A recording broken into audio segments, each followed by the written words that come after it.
Honors Algebra 2 Pre-Calculus. We're doing 1.6 in Algebra 2 today, which is Introduction to Solving Equations. So we're going to start solving equations today. So the first thing to address is that on page 45, there's a whole bunch of properties of equality that are listed for real numbers A, B, and C. So in all honesty, I don't need you to know the names of these properties, right? I need you to understand that all of them are true. I need you to be able to apply these rules as needed when you're solving equations, but I don't need you to necessarily know the name of them. That said, I'm going to walk you through them, and the last one down here, the substitution property, is actually on page 46, I believe. Okay, so the first one is the reflexive property, which is A equals A, meaning 5 equals 5. 10 equals 10. 47.2 equals 47.2. Like, if you write the same things on both sides of an equation, then they are the same, which seems pretty normal. It's called reflexive. Sort of think of it like a mirror, right? It's A on both sides of the equation. The next is symmetric. If A equals B, then B equals A. That just says it's irrelevant which side of the equation is which. You can switch the left-hand side, which we frequently call LHS, with the right-hand side, which we frequently call RHS. You can just flip them back and forth. The next is transitive. If A equals B and B equals C, then we can make the leap that A is the same as B, which is the same as C, thus A is C, right? So A equals C. Addition, if A equals B, then you can add some number C to both sides. So if you have a 5 on both sides and you add the number 2 to both sides, then you'd have 5 plus 2 on the left-hand side and 5 plus 2 on the right-hand side, and they'd both be 7, right? The same rule happens with subtraction. You can subtract some number C from both sides. Same rule with multiplication. You can multiply both sides of an equation by the same number C. When we get to division, we get one of these special little caveats that we're going to talk about, and we've talked about in previous videos. So if A equals B, we can divide both sides by C, but there is a caveat that C can't be equal to 0. Remember what we discussed in a previous video is that whenever you see one of these little asides, you should stop and think to yourself, hey, why is that there? I should make sure that makes mathematical sense. And remember that a huge number of the times that you see one of those little caveats, the answer is you can't divide by 0, which is totally what's happening here, right? C is the thing we're dividing by. You can't divide by 0. And then on page 46, you'll see the substitution property, which just says that if A and B are equal, then you can replace all the A's with B's and still have true statements, right? So if A equals B is a true statement, then any A's that you replace with B's won't change the veracity of a statement. It won't make it untrue. All right, so what we're going to do now is we're going to talk a little bit about solving some equations, okay? So let's talk about what an equation is at the very beginning. Let's talk about it. Let's talk about some simple notation that we're going to see when we talk about equations. Okay, so what makes it an equation, right? So it's an equation because it has an equal sign. So let's talk about an expression, right? So expression versus an equation. And I usually abbreviate equation as EQ because I'm lazy, okay? An example of an expression might be something like 5x. An equation might be something like 5x equals 10. Right? The difference is the equal sign. What makes it an equation is that one thing is set equal to another. If we actually want to add another thing on here, there's a third thing we could talk about that we're going to talk about down the road, which is inequalities. So an equation versus an inequality. An inequality might be something like 5x is less than 10, right? So this is a less than symbol, right? There are less thans and greater thans, and less than or equal to and greater than or equal to, right? So we have expressions, right? Expressions don't compare two sides. There's only one side, right? Sorry, that's not how you spell any of those words. Okay, one side. But in an equation, you have a left-hand side, which we frequently call LHS, so left-hand side, and that is not just a Hoganism. That's a thing you'll actually see in proofs. And you have an RHS, which would be the right-hand side, right? So right-hand side. And again, that's not just a Hoganism, that's a thing you actually see in lots of textbooks. And notice that there is a left-hand side and a right-hand side to an inequality as well, right? So we can talk about doing something to the left-hand side, or if I were to talk about the 5 on the LHS, I would be talking about the 5 over here, right? So anyway, what makes it an equation as opposed to an expression is that equal sign, okay? So there are variables in most equations. Not all equations have variables, right? So a variable is a letter that takes the place of an unknown value. So a variable is a letter that takes the place of an unknown value. Okay. Now, as we move forward in math, what we're going to find is that a lot of variables do exactly what their name describes, which is that they vary. So sometimes we're using x as something that can change. Now in this particular problem, x is 2. 5x equals 10 means x is always a 2, which we'll get to solving in a second. But sometimes variables are changing, which is why they're called variables, right? So frequently our variable is x, sometimes it's y, sometimes it's z, sometimes it's w, right? Some equations have, so this is an example of a variable with one, or an equation with one variable, right?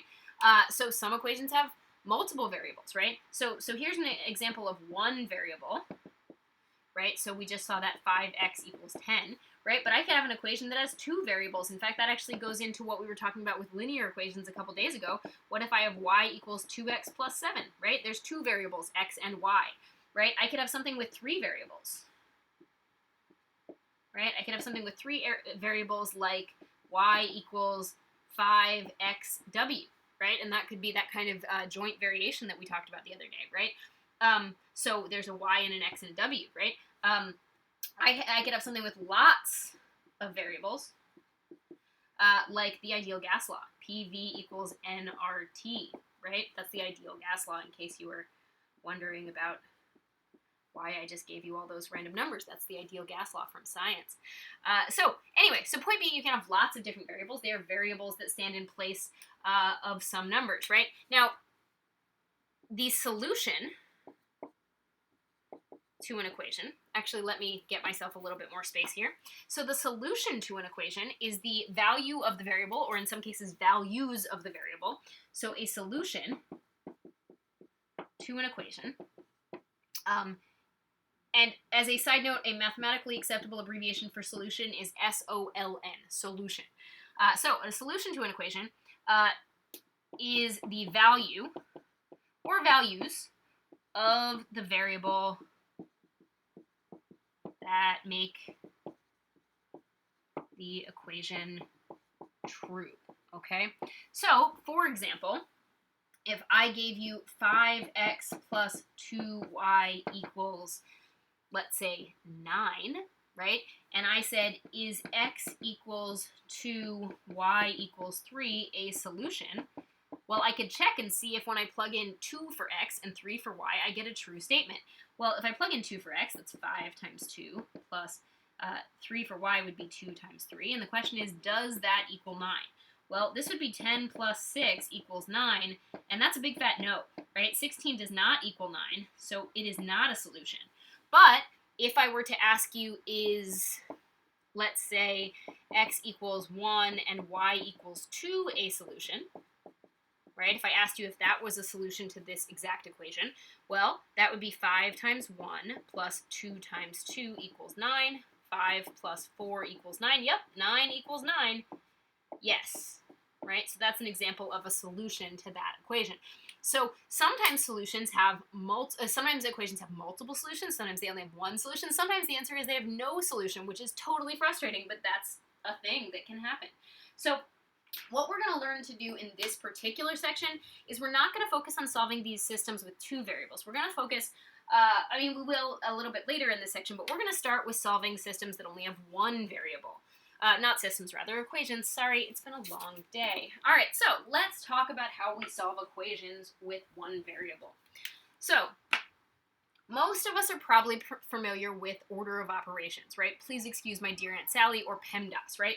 So let's do a quick review from elementary school and middle school, right? So you've learned that if you have a bunch of numbers, you have to use order of operations to simplify them, and you've probably learned that that's PEMDAS, right? Which is, please excuse my dear Aunt Sally, or more specifically, stands for parentheses,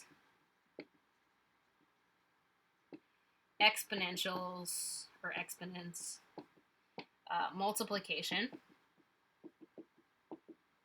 division, addition, and subtraction. Right? So, depending on how good, shifting you over a little, depending on how good or bad your teacher is, you might be really awesome at order of operations. Also depends, I guess, on how good or bad you are at something. But if you look at any of the various social media platforms, you'll see a lot of problems where they post a simple math problem and then everyone gets it wrong or half the people get it wrong and they say, is it 9 or is it 1? Blah, blah, blah. Okay, so let's do a quick review of how order of operations actually works, and then what we're going to do is we're going to do it in reverse to solve things, okay?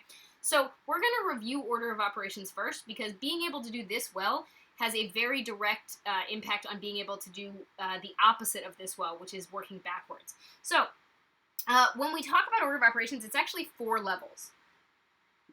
Grouping symbols, right? So that's actually a G for grouping symbols. We'll talk about that in a sec. The exponentials. Multiplication and division are actually the same operation, because when you divide, you're actually multiplying by the reciprocal of something. And addition and subtraction are actually the same level, because when you subtract, you're actually just adding a negative. So really, this thing is like GEMA, right? It's not actually like PEMDAS, it's like GEMA. So this is actually 4 layers, right? So if I gave you something, for instance, like, let's do 3 squared minus 5 plus 1 plus 8, sure, all divided by,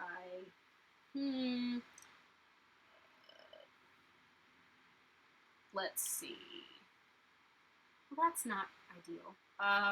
Let's just divide it by 10, sure, it's fine. Okay, cool. If this is what I gave you, right, so you would first do anything in parentheses, right, which would just be this 5 plus 1, right?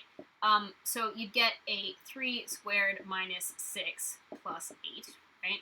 All over a 10, right? Then you deal with anything that's an exponent, which would be the 3 squared. So you'd get 9 minus 6 plus 8, right? All over 10, right?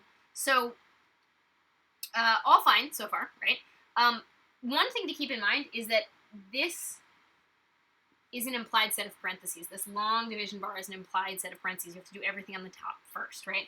Now, here's where it gets a little bit iffy. If you were taught by a teacher that taught you that addition always comes before subtraction, you would do this wrong. You would accidentally add the 6 and the 8, and that's not right. You shouldn't get a 14 here. Because this is all one layer, you should work left to right, because it's all actually addition. So when you work left to right, you would get 9 minus 6, which is a 3, plus 8 all over 10. So you get 11 over 10, or 1.1, right?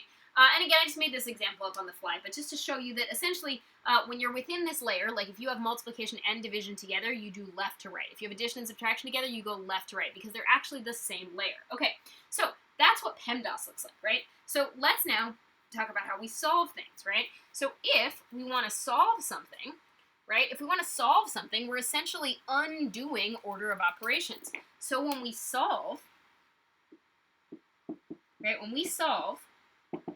we use SADMAP, which is really just PEMDAS backwards, right? First layer is subtraction and addition, second layer is division and multiplication, third layer is exponentials, and the fourth layer is parentheses, right? So we're going to use SADMAP. Now, the caveat to this, right, the little specification that makes this a little bit different, so we use SADMAP if there's only one power of the variable. And I'm going to say that because what we're going to get to eventually is something like x squared plus 5x plus 6 equals 0. See how there's an x squared and also a regular x? This is not SADMAP. I'm not saying this because we're going to do it right now. I'm saying it because I want you to get that this idea of using PEMDAS in reverse to solve is totally valid, and it's a thing you're going to do a lot of, but it's not a thing you're going to do if there's multiple powers of a variable. So what we're going to do is we're going to walk through a couple of problems where we use SADMAP to solve, okay? So all it means is we go backwards with PEMDAS, right? So we're going to look for subtraction and addition to get to solve for our variable. Okay, so let's use SADMAP. In example 1, so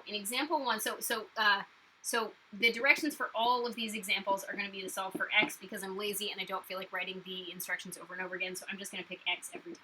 So example 1, we're going to have x, let's do 2x minus 3 equals 9, okay? And I'm going to give you a P1 that is the same concept. We'll do negative 3x plus 1 equals,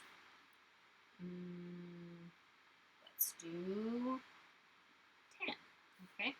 And then we'll walk through those two, and I'll give you another one. All right, so let's walk through E1. So the first thing I want to do is I want to look for subtraction or addition. Now, the thing to keep in mind is I'm trying to solve for this x. So I look to see if there's anything I could subtract or add to move to the other side, right? So x is on the left-hand side. I want to move slowly but surely using these rules of SADMAP. I want to move everything to the right-hand side. So I look for subtraction and addition, and sure enough, I find that I can add the 3. So I now have 2x equals 12. Right? And that's that property of addition that I can add to both sides. Well, then I look for division and multiplication. I say, oh, there's a 2 in front of the x. I can divide both sides by 2. And sure enough, I get x is 6, and I didn't even have to use the E and the P of SADMAP, right? So if you want to try P1 by yourself, go ahead. If not, I'm going to go ahead and do it. So my subtraction and addition, I notice that I could subtract this 1 because it's being subtracted or added from the x, right? This is being multiplied by the x. That's why I've got to wait, right? So I get negative 3x equals 9. Then I say, oh, look, this is multiplication. That's this operation right here. So to get rid of multiplication, I use division, and I get x is negative 3. Right? So that's my division and multiplication. I get x is negative 3. Cool. All right, so we're going to just progressively get these examples to be slightly harder. So when we get to example 2, right, so in example 2, let's do 3x plus 2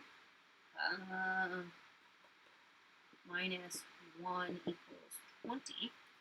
And for P2, let's do 5x minus 7 plus 3 equals 13. Sure. Okay. So let's walk through this, right? Now, there's always somebody who's like, hey, couldn't I distribute this 3? And you absolutely could. If you wanted to make this a 3x plus 6 minus 1, you could. But I'm going to walk you through how you don't have to with SADMAP, okay? So I'm solving for x. I look for subtraction and addition. Well, the trick here is I can only subtract or add this plus 1 because it's outside the parentheses. This is all going to fall in that P category, right? It's in parentheses for a reason. So I'm going to get 3 times the quantity x plus 2 equals a 21. Now I look for division and multiplication, right, because I'm doing PEMDAS backwards, and I realize that I could divide this whole thing by a 3, and I would get x plus 2 is a 7, right? And then I go ahead and solve by doing what was now, there was no exponential stuff, but there was something inside the parentheses, which was that x plus 2. So now I can go back to the beginning. When you get to the parentheses, you essentially start back up with SADMAP again, right? Like if there's subtraction or addition or division or multiplication inside the parentheses, you start back up with that operation, and you'd get x is 5. Now, you're welcome to plug this in to double check that x is 5. That's completely fine. I have no preference. But remember, at this point, you're checking selfishly, right? You're checking because you're not sure if you're right. If you feel confident, I don't need you to show me that you check it. If you want to try P2 by yourself, you certainly can. So again, you could distribute the 5. There's nothing wrong with it. It's a different way to do the problem. To make this a 5x minus 35 would not be wrong. But I'm going to go ahead and do it as subtraction and addition, which would mean I can subtract the 3 from both sides. So I get a 5 times this x plus 7 equals a 10. I do my division and multiplication, which means dividing both sides by 5, and I get x plus 7 is a 2, right? X minus 7. That makes a big difference. My bad. I didn't think that I had a negative number. I don't have any exponentials. When I get to the p part, I do what was inside the parentheses, so I'm going to go ahead and add the 7, and I get x is 9, right? Cool beans? All right, so we'll start another video in a minute going over some harder problems.